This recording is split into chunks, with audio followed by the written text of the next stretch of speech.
Ajo ishte thjesht një pastruese, duke ecur drejt punës në rrugët e qeta të Shkodrës, duke u përpjekur të mbijetonte edhe një ditë.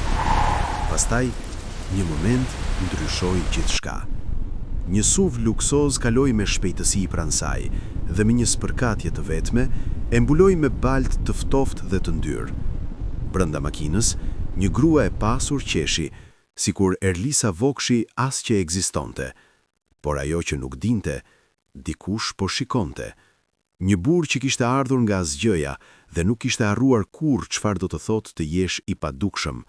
Atë ditë, ai mori një vendim të heshtur, jo për të ndëshkuar, jo për të bërtitur, por për të ndryshuar jetën e saj, për gjithmonë. Ajo që filloi si poshtërim, do të bëhej diçka që askush nuk e kishte imagjinuar, sepse ndonjëherë, momenti që synon të thyej, është momenti që të prezanton me fatin tënd. Para se të vazhdojmë, mos harroni të abonoheni, të pëlqeni, të shpërndani dhe të na tregoni nga po na ndiqni dhe sa është ora në këtë moment. Mëngjesi nisi si shumë të tjerë në Shkodër, i qetë, pak i ftohtë dhe i mbuluar nga një grije lehtë që kishte mbetur pas shiut të natës. Rrugët mbanin ende erën e asfaltit të lagur dhe pelgje të vogla ishin mbledhur anash trotuareve të pabarabarta. Njerëzit lëviznin ngadalë, disa drejt kafeneve për kafen e parë të ditës, të tjerë hapin dyqanet e vogla me të njëjtin ritëm që nuk ndryshonte prej vitesh. Erlisa Vokshi ecste me kujdes përgjatë rrugës, me hapa të qetë por të sigurt. Këpucët i kishte të konsumuara në anë dhe nuk e mbanin më ujin si më parë, ndaj çdo hap e bënte të ndjente lagështin që i futej brenda. Mbante një çantë të vogël prej pulhure afër trupit.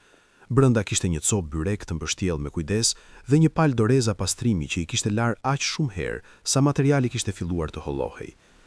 Ajo ishte zgjuar prej orësh.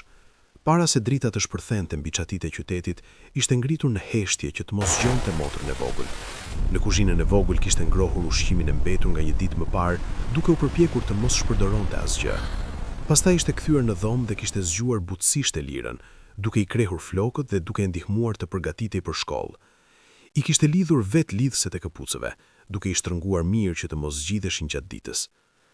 Përqendrohu në mësime, i kishte thënë me zë të ulët para se të dilte, mos u shqetëso për asgjë tjetër.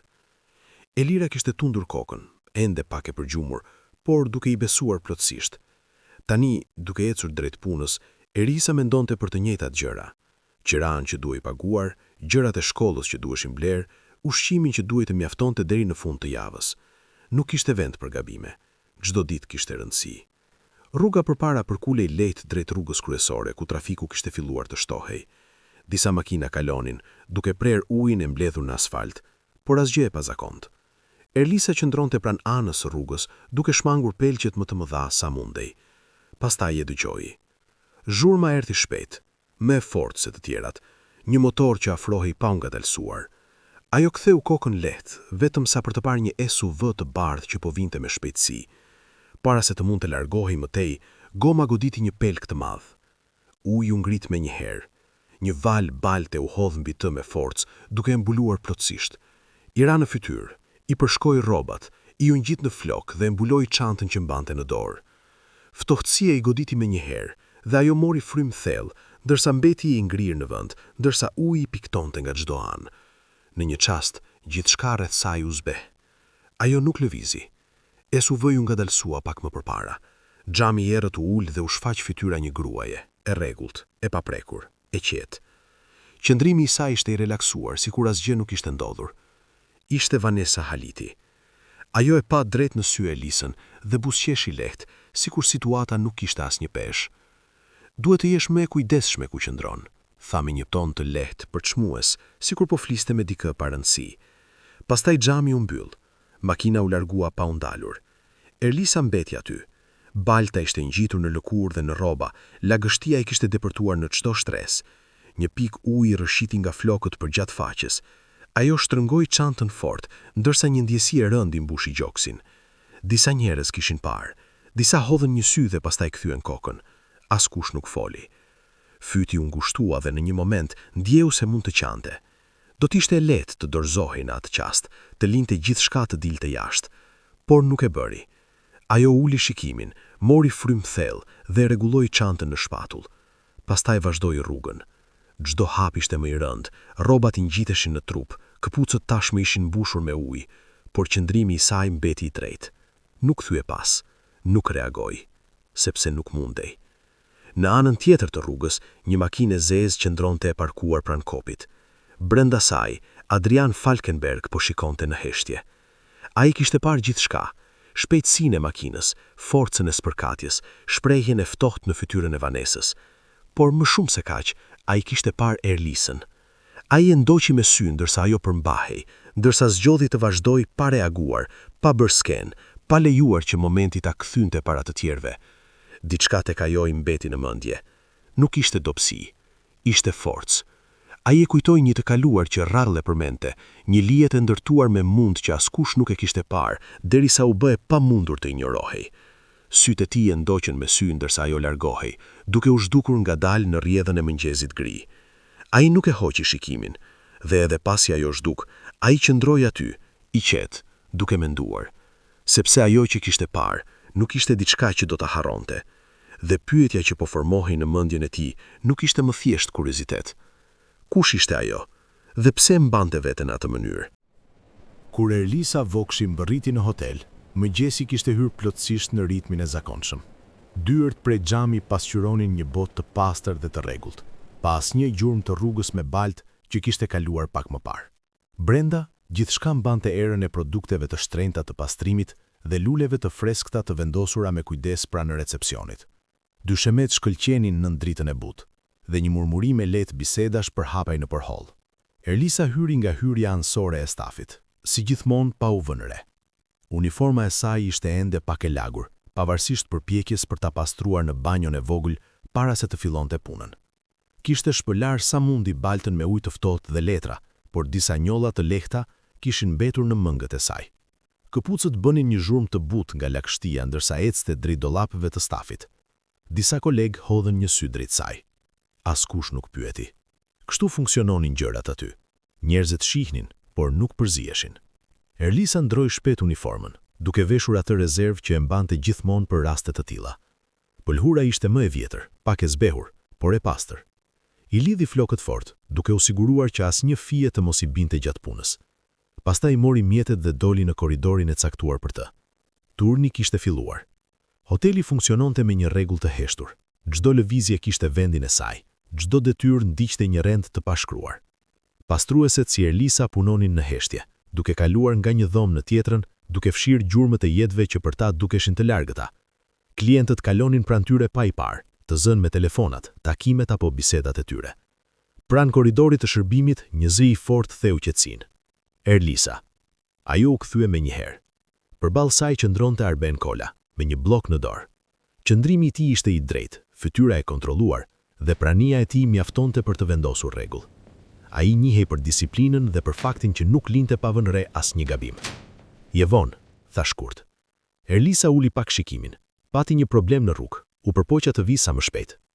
Sytë e Arbenit kaluan për një çast mbi uniformën e saj, duke vënë re njollat që nuk ishin zhdukur plotësisht. Kjo nuk është në rregull, tha ai. Klientët vinë pas pak, dua që çdo gjë të jetë gati. Po, u përgjigj ajo me qetësi. Nuk kishte vend për shpjegime të tjera. Ai bëri një shenjë të lehtë dhe u largua. Erlisa shtrëngoi dorezën e karrocës së pastrimit dhe vazhdoi përpara. Detyrat e saj ishin të qarta, dhoma për të përgatitur, sipërfaqe për të fshirë, banjo për të pastruar. Ajo punonte shpejt, por me kujdes, duke I kushtuar vëmendje detajeve që të tjerët shpesh ja anashkalonin. Çdo këmbë kishte rëndësi, edhe nëse askush nuk e vërente. Kur hyri në një nga dhomat, kontrasti u ndje menjëherë. Tapetet të buta, mobilje të rregulluara me kujdes dhe një tabak mëngjesi I paprektur mbi tavolinë. Buke freskët, gjalp dhe pak fruta. Mjaftueshëm për një vakt të plot. Ajo ndaloi për një çast, pastaj vazhdoi punën. E pastroi tavolinën, ndroi çarçafet me të pastër dhe sistemoi gjithçka me kujdes. Ndjeu një shtrëngim të lehtë në stomak, por e injoroi. Do të hënte më vonë. Ndoshta. Ndërsa ora kalonte, ndarja e heshtur me stafit bëhej më e dukshme. Punonjësit më të vjetër lëviznin me më shumë siguri, flisnin më lirshëm, ndërsa të tjerët mbanin zërin ulët. Disa punonin në grupe të vogla, duke shkëmbyer fjalë të shkurtra, ndërsa Erlisa punonte vetëm. Rudina Muca qëndronte pranë dhomës së furnizimit, duke folur me dikë tjetër, Një vështrim i saj drejt Erlisës zgjati pak më shumë se zakonisht. Pastaj u largua. Asgjë nuk u tha, por gjithçka u kuptua. Erlisa nuk reagoi. Ajo vazhdoi punën. Në mesditë, doli për pak në pjesën e pasme të hotelit, ku stafi gjithmonë bënte pushim. U ul mbi një kuti druri dhe vendosi çantën në prej. Me kujdes, hapi byrekun që kishte sjell nga shtëpia. Ishte ftohur, por nuk kishte rëndësi. Hëngri ngadalë, jo për ta kërcyer, por për ato pak minuta qetësie kishin vlerë. Mendja i shkoi sërish te Elira, shkolla, librat, gjërat e vogla që bëheshin të mëdha. Çdo gjë që bënte kishte një arsye, edhe nëse askush nuk e shihte. Brenda hotelit, larg syve të saj, diçka tjetër kishte filluar. Adrian Falkenberg qëndronte në zyrën e tij, me një dosje të hapur përpara. Informacioni kishte ardhur shpejt. Fillimisht të dhëna të thjeshta, pastaj më shumë. Erlisa Vokshi, 21 vjeç, 2 punë, kujdestare për motrën e vogël. Ai pa foton e vogël në dosje. Erlisa dhe një vajzë jon duke buzëqeshur. Një buzëqeshje që nuk përputhej me jetën e përshkruar aty. Ai e mbajti shikimin për disa çaste, pastaj e mbylli dosjen me qetësi. Jashtë, Erlisa e përfundoi kafshatën e fundit dhe u ngrit në këmbë. Fshiu duart lehtë në uniformë dhe mori çantën. Dita nuk kishte mbaruar. Ajo u kthye brenda dhe vazhdoi punën në të njëjtin ritëm të heshtur. E padukshme, e pa vënë re, duke lëvizur në një botë që rrallë kthente për ta parë. Por këtë herë, dikush tashmë dinte gjithçka për të, dhe ajo nuk kishte asnjë ide. Qielli mbi Shkodër ishte ende i zbehtë, dhe ajri mbante një freski të lehtë që hynte nga dritarja paksa e hapur e apartamentit të vogël. Ajo lëvizi me kujtes, duke u përpjekur të mos zgjonte lirën para kohe. Në kuzhinën e ngushtë, ndezi sobën dhe ngrohu pak ushqim të mbetur nga mbrëmja. Nuk ishte shumë, por e vendosi me kujdes, sikur mënyra si dukej mund ta bënte të dukej më shumë. Kontrolloi çantën e Elirës për shkollë, duke u siguruar që gjithçka ishte në vend, librat, një stilolaps që ende shkruante dhe një copë buke e mbështjell me letër. Detajet e vogla kishin rëndësi. Kur doli nga shkëtia, rruga kishte filluar të zgjohej. Një furr buke aty pranë sapo ishte hapur dhe aroma e bukës së freskët përhapej lehtë në ajër. Për një çast, Erlisa ndaloi vetëm për ta ndjer atë aromë, pa ndalur hapat. Pastaj vazhdoi rrugën. Kur mbërriti në hotel, gjithçka dukej si një ditë më parë, e pastër, e rregullt, e pa ndikuar nga jeta që lëvizte në heshtje rreth saj. Ajo hyri nga dera e stafit dhe shkoi drejt dhomës së dollapeve. Rutina e saj ishte bërë automatike. Hap dollapin, ndrysho uniformën, lidh flokët, fillo punën. Por atë mëngjes, diçka ishte ndryshe. Brenda dollapit të saj, vendosur me kujdes aty ku zakonisht mbante dorezat, ishte një qese e vogël letre. Erlisa ndaloi. Nuk e preku menjëherë. Syt i lëvizën nëpër dhomë duke parë nëse dikush po e vëzhgonte. Disa punonjës ishin aty pranë, të zënë me punët e tyre, pa i kushtuar vëmendje. Ngadalë, ajo zgjati dorën dhe mori qesen. Ishte e lehtë. E hapi me kujdes. Brenda gjeti një palë doreza të reja pastrimi, të papërdorura, të buta dhe të forta, ndryshe nga ato që kishte përdorur prej kohësh. Poshtë tyre ishte një sanduiç i vogël, i mbështjell me letër alumini, ende pak i ngrohtë. Në fund ishte një letër e palosur. Ajo hezitoi për një çast para se ta hapte. Shkrimi ishte i thjeshtë, i qetë. Për atë që punon me dinjitet, edhe kur bota nuk është e drejtë. Erlisa e lexoi një herë, pastaj edhe një herë. E uli letrën ngadalë, fytyra e saj pa një reagim të menjëhershëm. Kjo nuk kishte kuptim. Askush nuk bënte gjëra të tilla. Jo këtu, jo për dikë si ajo. Ajo hodhi syt përreth sërish, këtë herë me më shumë kujdes, duke kërkuar ndonjë shenjë, ndonjë reagim që mund ta shpjegonte. Por nuk kishte asgjë. Dhoma vazhdonte si zakonisht, e pastër, e rregullt, e largët nga jeta që lëvizte në heshtje rreth saj. Syti u kthyen sërish të gjërat në dorë. Dorezat ishin të vërteta, ushqimi ishte i vërtet, letra ishte e vërtet, por arsyeja mbeti e paqartë. Për një moment, mendoi t'i linte dhe të mos merrej me to.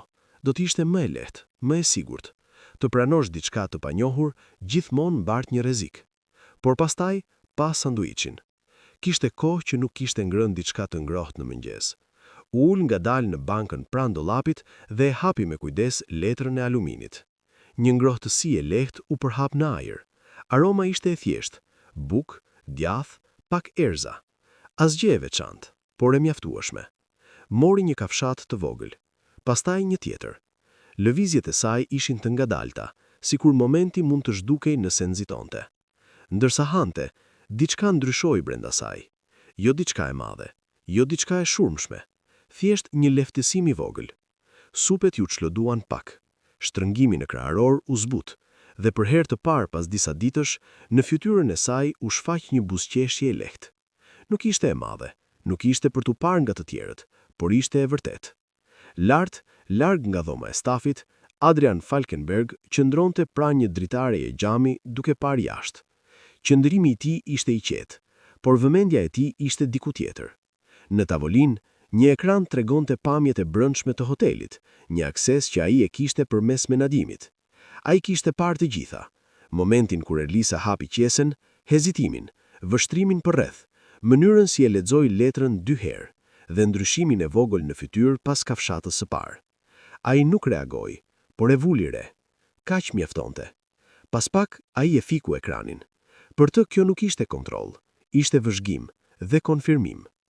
Poshtë, Elisa përfundoi sanduiçin dhe e palosi këdina letrën duke e vendosur sërish në qese. E mbajti letrën për një moment më gjatë, pastaj e futi në xhepin e uniformës. Mori dorezat e reja pastrimi dhe i vështroi për pak, pastaj i veshi. I rinin perfekte. Për një çast të shkurtër, ajo lejoi veten të ndjente diçka që kishte kohë pa e ndjerë. Lehtësim.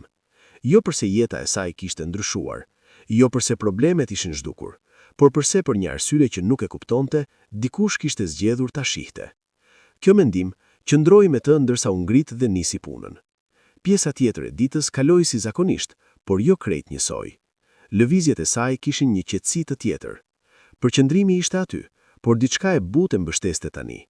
Megjithatë, pyetjet mbetën. Kush do të bënte këtë? Dhe pse? Mirësia të tillë nuk vinte pa arsye, jo në botën e saj. Ndërsa dita vazhdonte, Elisa e gjeti veten duke parë më shpesh për rreth, duke kërkuar ndonjë shenjë, ndonjë reagim që mund ta shpjegonte. Por nuk kishte asgjë. Hoteli mbeti si zakonisht, i rregullt, i kontrolluar dhe i largët. Vetëm një gjë kishte ndryshuar. Diku brenda tij, pa u parë, dikush kishte hyrë në jetën e saj, dhe ajo nuk e dinte kush. Reveal, as pse. someone is behind Dhe it ndërsa all. kjo mendim u vendos qetësisht në mendjen e saj, një tjetër pyetje e ndoqi. A ishte kjo thjesht mirësi, apo diçka nga e cila duhet të kishte kujdes? Elisa Vokshi ishte në mes të pastrimit të një dhome të zakonshme kur Arben Kola u shfaq në derë, me blokun në dorë dhe me të njëjtin qëndrim të qetë që mbante gjithmonë. Ajo u tërhoq me njëherë pak anash, duke i lënë vend, duke pritur një vërejtje apo një udhëzim tjetër për kohën. Por ai e pa shkurt dhe tha: "Kur të mbarosh këtë dhomë, paraqitu te recepcioni." Zëri i tij nuk tregonte asgjë. Elisa tundi kokën. Po. Ajo u kthye te puna, por përqendrimi nuk ishte më i njëjtë. Lëvizjet që zakonisht i bënte pa menduar tani mbartnin një tension të lehtë. E përfundoi dhomën me kujdes, duke kontrolluar çdo cep 2 herë para se të dilte në korridor. Te recepcioni, ambienti ndiej ndryshe. Drita ishte më e ngrohtë, ajri mbante një aromë të lehtë dhe stafi lëvizte me një siguri që vinte nga fakti që ishin gjithmonë në sy të klientëve. Elisa qëndroi paksa minjan, duke pritur. Pas disa minutash, Arbeni u afrua sërish, këtë herë me një dosje në dorë. "Jeri shpërndarur", tha, "nga sot do të punosh në katin VIP." Elisa mbylli syt për një çast, sikur të sigurohej që kishte dëgjuar sakt. "Kati VIP?" përsëriti ajo me zë të ulët. "Po", u përgjigja ai. "Standarde më të larta, më pak dhoma, kushte më të mira. Do të marrësh udhëzime nga përgjegjësia atje." Ajo hezitoi. "Nuk kam aplikuar për transferim." Arbeni mbylli dosjen. "Është miratuar." Nuk ishte shpjegim tjetër. Elisa uli pak shikimin. "Faleminderit." Ai bëri një shenjë të shkurtër dhe u largua. Elisa qëndroi për një moment pa lëvizur. Kati VIP nuk ishte një vend ku njerëzit kalonin lehtë. Ishte për ata që kishin vite përvojë, që kishin fituar besimin me kohë. Puna ishte ndryshe, më e lehtë fizikisht, por shumë më e saktë. Çdo detaj kishte rëndësi. Ajo mori mjetet dhe ndoqi drejtimin. Kur hyri në katin e sipërm, ndryshimi u ndje menjëherë. Tapetet ishin më të trash, duke zbutur çdo hap. Muret mbanin piktura të përzgjedhura dhe ajri mbante një aromë të lehtë druri dhe rrobash të pastra. Edhe qetësia ishte më e thellë. Erlisa lëvizi me kujdes, duke filluar punën pa humbur ritmin. Pastronte me të njëjtin përpikësëri si gjithmonë, duke rregulluar çdo gjë me saktësi, por këtë herë ndjeu diçka ndryshe. Vëmendjen. Jo të drejtë për drejtë. Askush nuk e ndaloi, askush nuk e pyeti, por vështrimet ishin aty, të heshtura, të peshuara dhe ndryshe. Pranë zonës së furnizimit, zërat u ulën kur ajo kaloi. Ajo sapo erdhi, tha një zë, dhe direkt në vip u përgjigj një tjetër. Një pauzë e shkurtër. Duhet të njoh dikë. Erlisa vazhdoi rrugën. Nuk u kthye, nuk reagoi, por i dëgjoi të gjitha. Te rafti i materialeve mori disa lecka të pastra. Kur u kthye, u përball me një grua që i njihte vetëm me sy, Rudina Muca. Rudina kishte vite në atë hotel. Qëndrimi i saj tregonte përvojë, lëvizjet ishin të sigurta dhe mënyra si fliste ishte gjithmonë e prerë. Ajo e pa Erlisën drejt për drejt, me qëndrim që nuk e fshihte mendimin e saj. Shpejt ndodhi, tha Rudina. Erlisa e pa drejt. Më njoftuan sot në mëngjes. Rudina tundi kokën ngadalë. Po, e mora vesh. Një heshtje e shkurtër. Disa presin vite për këtë. Erlisa u përgjigj qetë. Do bëj punën siç kërkohet. Buzët e Rudinës lëvizën lehtë. Duhet, këtu pritshmëritë janë më të larta. Ajo u tërroq pak, duke i lënë vend. Asgjë më shumë nuk u tha, por gjithçka u kuptua. Me kalimin e orëve, distanca mes Erlisës dhe të tjerëve u bë më e dukshme. Bisedat ndalonin kur ajo afrohej. Fjalët ishin të pakta, edhe gjërat e vogla ndiheshin më të ftohta. Nuk ishte armiqësi e hapur, ishte ndarje, dhe u vendos qetësisht rreth saj. Megjithatë, Erlisa nuk ndryshoi. Puna e saj mbeti e njëjtë, sjellja e saj po ashtu. Nuk kërkoi vëmendje dhe nuk u përpoq të shpjegonte diçka që nuk e dinte vetë. Në mesditë, qëndroi për një pak pranë një dritareje. Poshtë, qyteti vazhdonte jetën e tij, rrugë të ngushta, ndërtesa të vjetra, njerëz që lëviznin pa ndalur. Mori frym thellë. Kjo duhet të ishte më mirë, më pak lodhje, më shumë qetësi, por ndihej ndryshe, më e dukshme dhe në të njëjtën kohë më e vetme. Ajo preku gjepin ku mbante letrën e mëngjesit, pastaj e hoqi dorën. Askush këtu nuk dinte për të, por diçka kishte ndryshuar. Jo vetëm puna, diçka tjetër. Lart, në një zyrë të mbyllur, Adrian Falkenberg shikonte një raport të shkurtër nga Markus Vogel. Transferimi ishte kryer me pa pengesa, i qetë, i sakt, siç ishte planifikuar. Ai mbylli dosjen pa thënë asgjë. Poshtë, Erlisa vazhdoi punën me të njëjtin ritëm, por hapësira e rreth saj kishte ndryshuar. Jo nga ajo, jo nga zgjedhjet e saj, por nga diçka që nuk e shihte. Dhe ndërsa ecte në korridoret e qeta të katit VIP, një gjë u bë e qartë. Kjo nuk kishte ardhur rastësisht. Dikush kishte vendosur që ajo të ishte atje. Apartamenti i saj shikonte nga një pjesë më e qetë e qytetit, larg rrugëve të ngushta dhe zhurmës që të tjerët përballonin çdo ditë. Dritaret e mëdha lejonin dritën të hynte butë, të zbutur nga perde të holla që e bënin ambientin të dukej i rregullt dhe i qetë. Gjithçka ishte e përzgjedhur me kujdes. Ngjyra neutrale, mobilje të shtrenjta dhe sipërfaqe që pasqyronin rregull më shumë se sa rehati. Ajo qëndronte përpara pasqyrës së madhe, duke rregulluar një byzylyk të artë në kyçin e dorës. Çdo lëvizje ishte e menduar. Pamja e saj nuk ishte diçka që lihej në dorë të rastësisë. Ishte pjesë e asaj që ajo përfaqësonte. Mbi tavolinën prej mermeri, një gotë me lëng të freskët qëndronte e paprekur. Telefoni i saj ndriçohej çdo pak sekonda. Mesazhe, komente, ftesa. Ajo hodhi një sy të shkurtër dhe e mori në dorë. Rrjeti i saj social lëvizte shpejt, i mbushur me foto të kuruara, reagime dhe komente. Njerëzit admironin stilin e saj, praninë e saj, sigurinë që transmetonte. Ajo e kishte ndërtuar këtë imazh me kujdes, derisa ishte bërë diçka që njerëzit e njihnin menjëherë. Për të, ishte e thjeshtë. Ose e mban vendin tënd, ose e humbet. Nuk kishte mes. Takimi yt është për 30 minuta, tha Lena Schuster nga dera me një zë të përmbajtur. Vanessa nuk u kthye menjëherë. Shtyje për më vonë. Lena hezitoi pak. E kanë konfirmuar tashmë. Atëherë le të presin, u përgjigj Vanessa, pa e hequr shikimin nga pasqyra.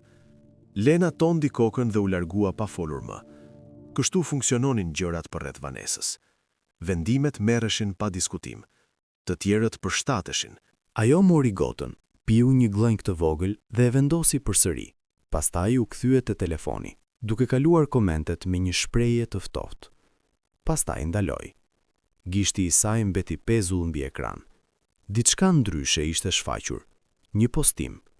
Fotoja ishte pak e paqartë, e bërë nga larg, por këndi ishte i mjaftueshëm për të treguar një SUV të bardhë që kalonte mbi një pelg, me ujin që ngrihej drejt një figure në anë të rrugës. Përshkrimi ishte i shkurtër. Disa mendojnë se parat fshin sjelljen. Vanessa e pa lëvizur. Për një çast nuk tha asgjë. Pastaj e hapi sërish foton, duke e zmadhuar pak. Makina ishte e saj, e mbajti mend menjëherë. Vajza. I gjithë momenti ju kthyre në mendje, edhe pse nuk e kishte menduar më që nga ajo ditë. Shprehja e saj u ashpërsua. Kjo është absurde, murmuriti. Hapi komentet, po shtoheshin. Disa pyesnin, disa kritikonin, disa thjesht shikonin, por toni ishte ndryshe nga ajo që ishte mësuar. Nuk ishte admirim, nuk ishte miratim, ishte diçka tjetër. Ajo e mbylli telefonin dhe e vendosi mbi tavolinë me një lëvizje më të fortë se zakonisht. Vanessa, asistentja u shfaq me njëherë. Gjej kush e ka postuar këtë, tha Vanessa, duke i zgjatur telefonin. Lena e pa ekranin për një moment, po shpërndahet shumë shpejt. Atëherë gjeje më shpejt, u përgjigj Vanessa. Lena tundi kokën dhe u largua. Vanessa u kthye sërish nga pasqyra, duke rregulluar flokut sikur asgjë nuk ishte ndryshuar, por diçka kishte ndryshuar.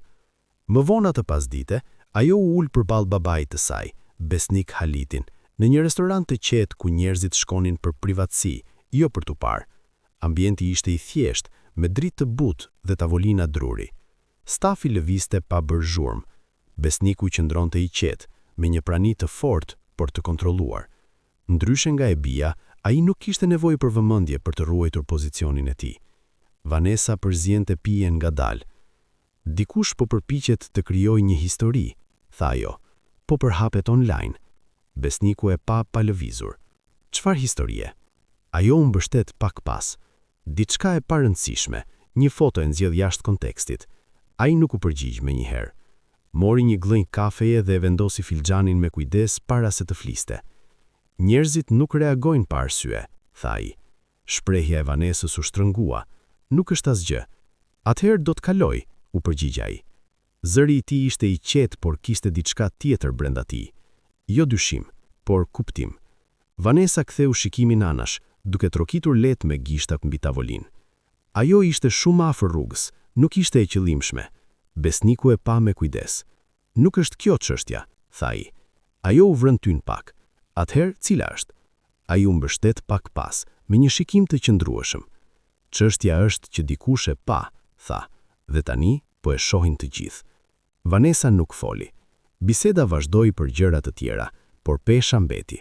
Kur u kthye në shtëpi në mbrëmje, njoftimet ishtin shtuar.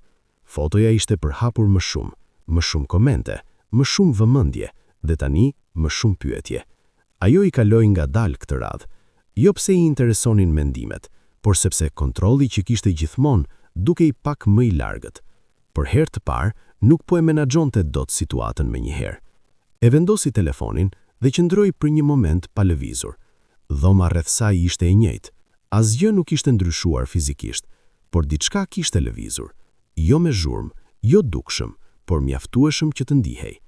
Vanessa gjithmonë kishte besuar se ishte e paprekshme, se pozicioni i saj e mbronte, se momente si ai në rrugë nuk kishin pasoja. Tani për herë të parë, kjo bindim nuk ishte më aq e fortë, dhe diku, jashtë kontrollit të saj, dikush kishte vendosur që ai moment kishte rëndësi. Pyetja nuk ishte më nëse do të kalonte, por kush kishte bërë që të mos kalonte, dhe pse tani? Erlisa Vokshi lëvizte në korridorin VIP me të njëjtin ritëm të qëndrueshëm që kishte ndërtuar ditët e fundit.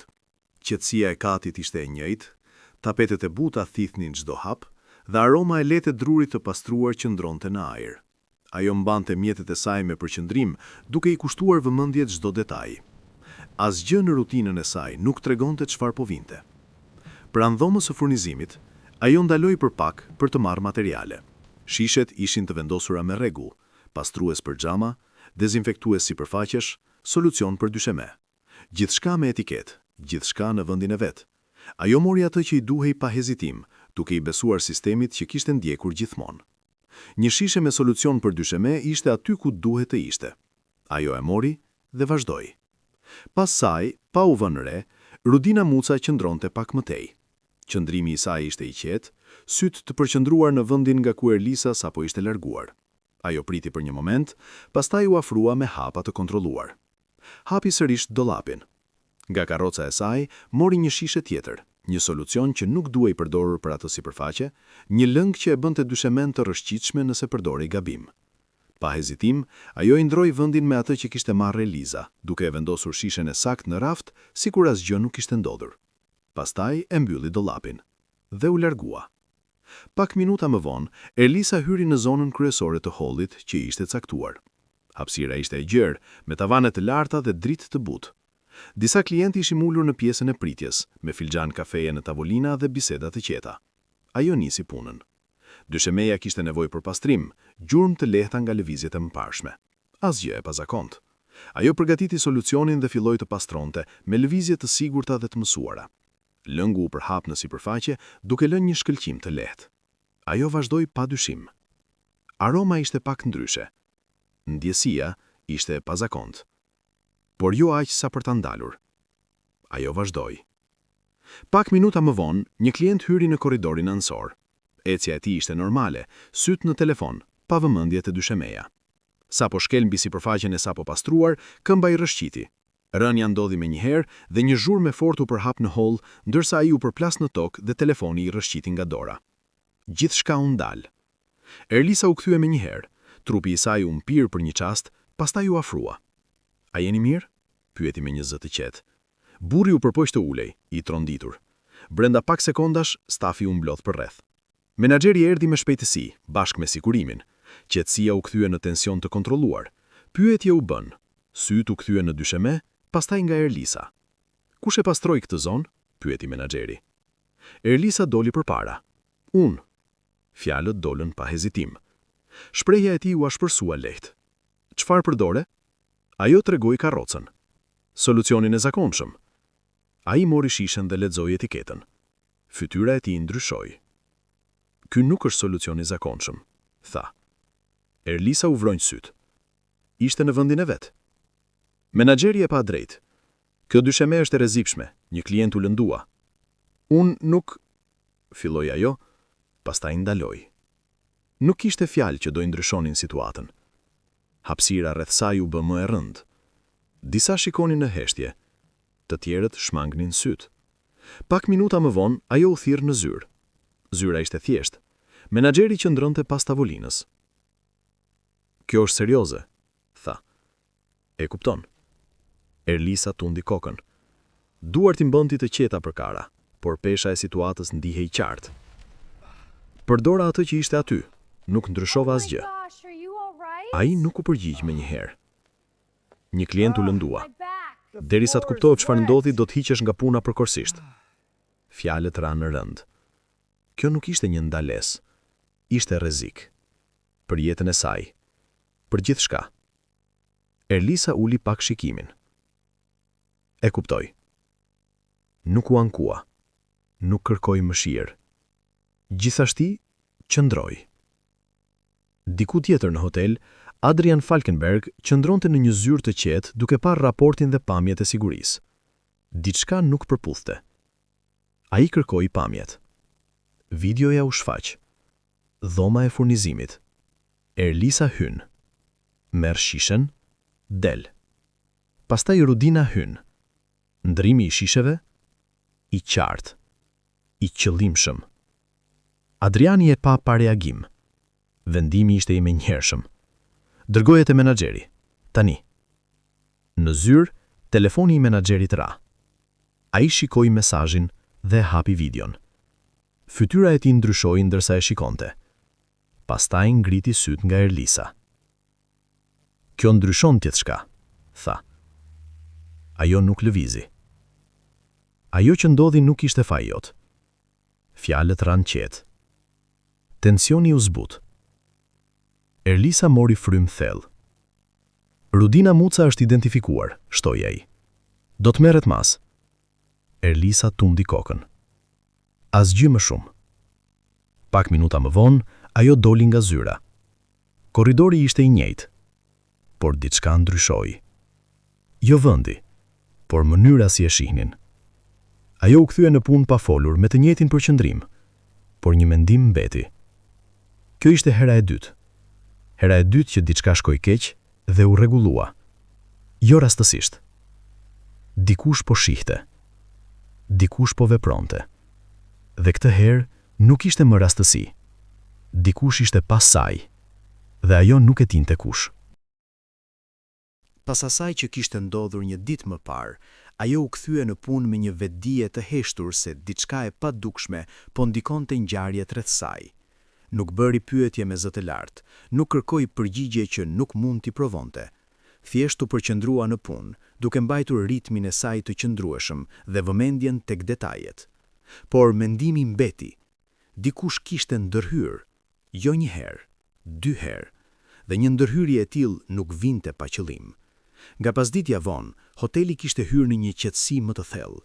Klientët lëviznin me qetësi në katet e sipërme, zërat ishin të ulët dhe gjithçka dukej e rregullt. Erlisa sapo kishte përfunduar rregullimin e një dhome në katin VIP, kur një punonjës i u afrua. Dikush kërkon shërbim në sallonin privat, i tha. Erlisa tundi kokën dhe u drejtua atje, duke rregulluar lehtë uniformën ndërsa afrohej te dera. Salloni ishte ndryshe nga pjesa tjetër e hotelit. Më i qetë, më privat. Drita e butë reflektonte mbi panelet e drurit të errët dhe mbi tavolinë qëndronin filxhan kafeje të paprekur dhe disa dokumenta të vendosura me kujdes. Kur hyri brenda, e pa. Adrian Falkenberg. Ai ishte ulur pranë dritares, e veshur thjesht, por me një prani që nuk kishte nevojë për vëmendje për t'u ndjerë. Ai ngriti syt kur ajo hyri, me një shikim të qetë dhe vëzhgues. Por një moment Erlisa ndaloi. Diçka tek ai dukej e njohur. Jo nga kujtesa, por nga ndjesia. Ajo u afrua. Kërkuat shërbim? Adriani e pa për një çast para se të fliste. Jo saktësisht. Zëri i tij ishte i qetë. Erlisa qëndroi në këmbë, e përmbajtur. Atëherë, për çfarë bëhet fjalë? Ai u mbështet pak pas. Për mëngjesin në rrugë. Shprehja e saj ndryshoi lehtë. Ishe aty? Pyeti. Po. Ai nuk e hoqi shikimin. Pash gjithçka, makinën, fjalët e saj dhe mënyrën si u largove. Erlisa uli syt për një çast. Nuk ishte diçka që ja vlente të reagonte, tha me qetësi. Adriani e pa. Shumë njerëz nuk do mendonin kështu. Ajo tundi pak kokën. Shumë njerëz kanë kohë të reagojnë. Nuk kishte asnjë hidhrim në zërin e saj, vetëm realitet. Adriani bëri një shenjë të lehtë. Prandaj të vura re. Erlisa e pa drejt. I kërkova dikujt të më gjente informacion për ty, vazhdoi ai. Fjalët ranë me peshë. Erlisa nuk u tërhoq. Ti ishe, tha ajo, dorezat, ushqimi. Po, nuk kishte hezitim. Heshtia ndryshoi. Erlisa mori frym ngadalë. Dhe ndërthithja, ai u sigurova që të ishte e mundur. Ajo qëndroi e qetë. Tani gjithçka lidhej. Nga fillimi ke qenë duke më vëzhguar, tha ajo. Po, përgjigja ishte drejt për drejt. Pse? Pyeti ajo. Adriani nuk u përgjigj menjëherë. Vështroi për një moment nga dritarja, pastaj u kthye tek ajo, sepse pash diçka që e njihja, jo situatën, por mënyrën si e mbanja. Ajo priti. Nëna ime ka punuar si ti, nuk kërkonte asgjë, nuk priste të shihej. Shprehja e Erlisës u zbut lehtë. Ti më kujtove atë, tha ai, dhe tani jam në një pozicion ku mund të zgjedh të mos e injoroj. Fjalët mbetën në ajër. Erlisa tundi kokën ngadalë. Nuk kam kërkuar ndihmë, tha ajo. E di, prandaj ka rëndësi. Nuk kishte përpjekje për ta bindur, vetëm qartësi.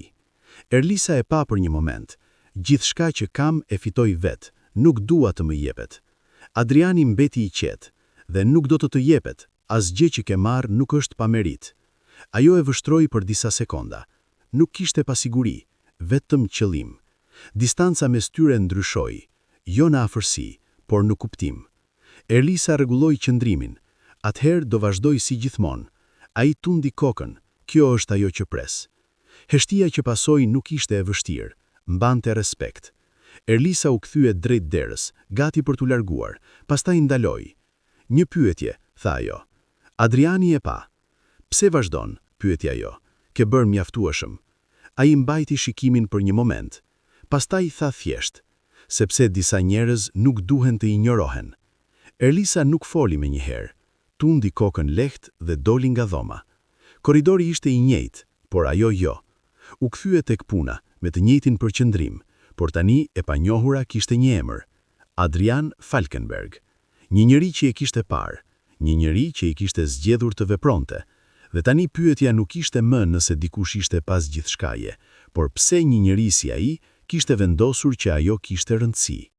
Erlisa Vokshi e vuri re fillimisht në gjëra të vogla që nuk dukeshin të lidhura me njëra tjetrën. Një shikim më i gjatë nga një klient të recepcioni, një ndalesë e shkurtër nga dikush që kalonte pranë saj në korridor, një punonjëse që fliste me zë të ulët dhe ndalonte kur ajo afrohej. Asgjë e drejt për drejt, asgjë e qartë, por mjaftueshëm për t'u ndjerë. Nga mesdita, kjo ndjesi u bë më e fortë. Gjatë pushimit të shkurtër, ajo ul në pjesën e pasme të hotelit me çantën në prehër.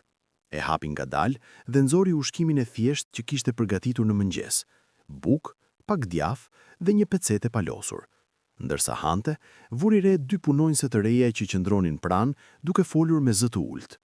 Njëra prej tyre e hodhi një sy nga ajo, pastaj e ktheu kokën. A është vërtet ajo? Përshpëriti tjetra. Erlisa mbajti sytë te ushqimi. Nuk pyeti. Pas pak, telefoni i saj dridhi lehtë në xhep. Rrallë merrte mesazhe gjatë ditës. Fshiu duart dhe kontrolloi ekranin. Një numër i panjohur, vetëm një lidhje. Ajo hezitoi për një moment, pastaj e hapi. Faqja u ngarkua menjëherë. Një blog lokal. Titulli ishte i thjeshtë por i drejt për drejt. Nga Balta në Merit, pastruesja që tërhoqi vëmendjen e një njeriu të fuqishëm. Erlisa mbeti duke e parë ekranin. Poshtë titullit ishte një foto e paqartë, momenti nga rruga, spërkatja, makina, figura e saj, jo shumë e qartë, por e dallueshme. Artikulli përshkronte jetën e saj, jo me emër në fillim, por me histori. Një vajzë e re që punon në disa vende, që kujdeset për motrën e vogël, që vazhdoi me qetësi pasi u poshtrua në publik. Pastaj, ngadalë, lidhja u bë e qartë, ngritja e saj në hotel, kalimi në katin VIP, dhe sugjerimi se dikush me ndikim e kishte vënë re. Erlisa e lexoi një herë, pastaj edhe një herë. Emri i saj u shfaq në mes artikullit, jo i fshehur, jo mbrojtur. Ajo e shtrëngoi telefonin pak më fort. Kjo nuk ishte më private, kjo nuk ishte më e kufizuar. E mbylli faqen dhe e futi telefonin në xhep me një shprehje të qetë, por me mendime që ndryshonin shpejt. Brenda hotelit, ndryshimi u bë më i dukshëm. Njerëzit tani e shikonin drejt për drejt. Disa me kureshti, disa me vlerësim të heshtur, të tjerë me diçka më të ftohtë. Pranë zonës së shërbimit, një punonjëse e recepcionit ju afrua për pak. E pash artikullin, tha ajo, është mbreslënës. Erlisa tundi kokën lehtë. Nuk e dija. Gruaja e pa për një moment dhe u largua. Pjesa tjetër e ditës kishte një peshë tjetër. Puna ishte e njëjtë, por ambienti jo. Ajo nuk ishte më e padukshme. Çdo lëvizje ndihej më e ekspozuar, çdo shtap më i vëzhguar. Nga mbrëmja, historia u përhap më shumë. Komentet u shtuan, disa e vlerësonin, disa dyshonin, por vëmendja vazhdonte. Në një pjesë tjetër të qytetit, Vanessa Haliti po shikonte të njëjtin artikull. Shprehja e saj ishte e qetë, por e ftohtë. Po ndërtoi një histori rreth asaj, tha me zë të ulët. Lena Schuster qëndronte pranë, po përhapet shpejt. Vanessa kaloi komentet me kujdes. Ajo bëhet simbol brenda nate, dhe unë çfarë bëhem? Lena nuk u përgjigj. Vanessa ngriti syt. Gjej kush është bas kësaj. Kemi provuar, tha Lena me kujdes, po përhapet nga shumë burime. Vanessa vendosi telefonin nga balë. Kjo nuk ndalohet vet, tha zëri i saj. Ishte i qetë, por i vendosur. Më vonë atë natë, një artikull tjetër filloi të qarkulloj. Jo si i pari, më të ftohtë, më drejt për drejt. A është ngritja e saj vërtet merit, apo diçka tjetër? Këtë herë përmendej Adrian Falkenberg, sugjeroi një lidhje, pa u thënë hapur, një fjalë u bë e dukshme, Gold Digger. Artikulli u përhap shpejt, më shpejt se i pari. Në nesërmen, ndryshimi u ndje në hotel. Erlisa e ndjeu përpara se ta shite. Bisedat ndalonin sërish. Vështrimet kishin ndryshuar, më pak kureshti, më shumë gjykim. Pranë korridorit, dy punonjëse qëndronin afër. Ajo e dinte çfarë do bënte, tha njëra. Kështu funksionon, u përgjigj tjetra. Erlisa kaloi pa u ndalur, por këtë herë fjalët mbetën me të. Gjatë pushimit, kontrolloi telefonin. Artikulli i ri u shfaq menjëherë. E lexoi me kujdes. Çdo fjali ishte ndërtuar për të krijuar dyshim, për të ndryshuar perceptimin. E mbylli dhe e vendosi më njanë. Shprehja e saj mbeti e qetë, por pesha ishte kthyer, jo nga puna, por nga gjithçka e rreth asaj. Në zyrë, Adrian Falkenberg lexoi këtë artikull në heshtje. Reaksioni i saj ishte i qetë, por i saktë. Kjo është bërë me qëllim, tha Markus Vogel. Adriani tondi kokën. Po, e mbylli dosjen. Përgatit një përgjigje. Në hotel, Erlisa qëndroi pranë dritares. Qyteti poshtë vazhdonte si gjithmonë. Asgjë nuk ishte ndryshuar jashtë, por gjithçka kishte ndryshuar për të. Vëmendja, mundësia, gjithçka që kishte ndërtuar me qetësi. Tani ishte në rrezik, jo për shkak të saj, por për shkak të fjalëve të tjerëve. Ajo mori frymë thellë dhe u kthye te puna. Hapat e saj mbetën të njëjtë, qëndrimi i saj po ashtu, por tani pyetja nuk ishte më e largët, ishte përpara saj dhe kishte peshë. Gjithçka që kishte fituar tani varej nga diçka që nuk e kontrollonte, dhe për herë të parë asgjë nuk ishte e sigurt. Nga mesi i mëngjesit, menaxhmenti i hotelit njoftoi një deklaratë të shkurtër për shtyp në një nga sallat e konferencave. Ishte e pazakont, por jo e papritur. Tashëthemet ishin përhapur shumë dhe heshtja nuk po mbronte më askënd. Erlisa Vokshi e mori vesh si të gjithë të tjerët, përmes përshpëritjeve, përmes lëvizjeve, përmes ndryshimit të vëmendjes që e ndiqte edhe kur përpiqej të përqendrohej në punë. Ajo vazhdoi detyrat e saj, me duar të qëndrueshme dhe me një shprehje të qetë, por mendja i ishte diku tjetër. I kishte lexuar të gjitha.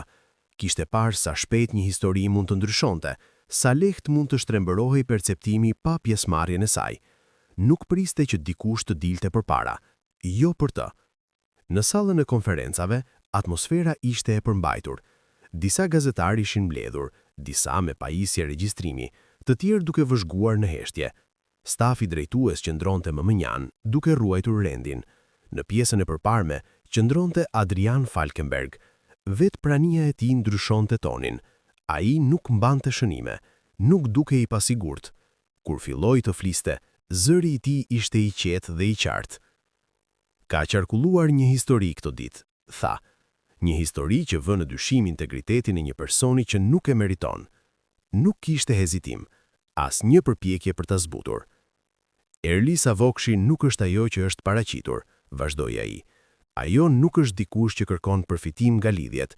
Ajo është dikush që ka punuar në heshtje, me përkushtim dhe pa pritshmëri. Disa gazetarë shkëmbyen vështrime. Adriani vazhdoi. E kam vëzhguar punën e saj. Jo për një moment, por për një kohë të gjatë. Çdo gjë që ka arritur është rezultati i përpjekjes së saj. Ai ndaloi për një çast.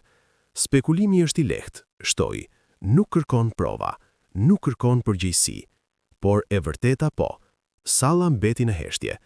Kjo situatë nuk filloi nga ajo, filloi nga një veprim që duhej të mbetej një gabim privat, por u pa dhe tregoi diçka më të rëndësishme se vetë momenti. Zëri i tij nuk u ngrit, por çdo fjalë kishte peshë. Dinjiteti nuk përcaktohet nga pozicioni, tha, përcaktohet nga mënyra si e mban veten kur nuk të jepet drejtësi. Fjalët u vendosën në sallë. Ajo që është thënë për të nuk është vetëm e gabuar, është një përpjekje për të ndryshuar realitetin. Ai u tërhoq një hap pas. Mesazhi ishte i plot, nuk pati pyetje, por efekti ishte i menjëhershëm. Brenda disa orësh, gjithçka online filloi të ndryshoj. Po të njëjtat platforma që kishin ngritur dyshime, tani mbanin një ton tjetër. Fjalimi i Adrianit u shpërnda shpejt dhe komentet filluan të ndryshojnë. Mbështetja zëvendësoi dyshimin, respekti zëvendësoi paragjykimin. Historia kishte ndryshuar, jo gradualisht, por drejt për drejt. Në një pjesë tjetër të qytetit, Vanessa Haliti I shihte të njëjtën video në heshtje. Telefoni ishte në dorën e saj, duke përsëritur momentin kur Adriani përmendi emrin e Erlisës pa hezitim. Shprehja e saj ishte e palëvizshme, por impakti ishte I dukshëm. E kanë kthyer situatën, tha Lena Schuster me zë të ulët. Vanessa nuk u përgjigj menjëherë. E pa videon edhe një herë, pastaj e vendosi telefonin. Kjo nuk ka mbaruar, por zëri I saj nuk ishte më aq I sigurt.